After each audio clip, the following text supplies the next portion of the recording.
ሰላም ውዴ ቻናላችን ቤተሰቦች ዛሬ አጠር ባለ ቪዲዮ ተመልሼ መጥቻለሁ። ሱባኤ ላይ ስንሆን ምን አይነት ምግቦችን መመገብ አለብን የሚለውን ማለት ነው።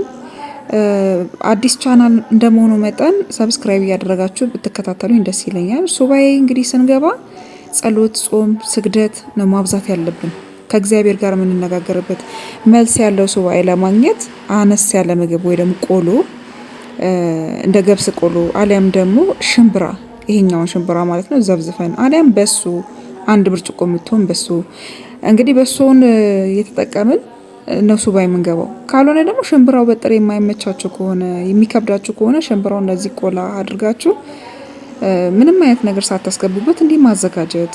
በሱንም ደግሞ ልክ የጾም መፍቻችሁ ሰዓት ስትደርስ ከ12 ሰዓት በኋላ አንድ ሰዓት ላይ አካባቢ አንድ ብርጭቆ የምትሆን ለእናንተ ብቻ የምትበቃ በብዛት ሳይሆን አንድ ኩባያ ብቻ የምትሆን በጥበጥ በማድረግ አለም ደግሞ በመፍጫችሁ ፈጨት በማድረግ ያንን በሶ መጠቀም ይቻላል።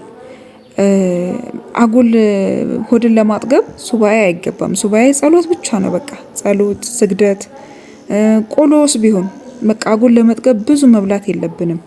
አነስ ያርገን ይሄ እንደ በየአይነት ሰላጣ፣ የተለያዩ የቅንጦት ምግቦችን ለጊዜው ወደ ጎን ተዋት እናድርገዋለን ማለት ነው።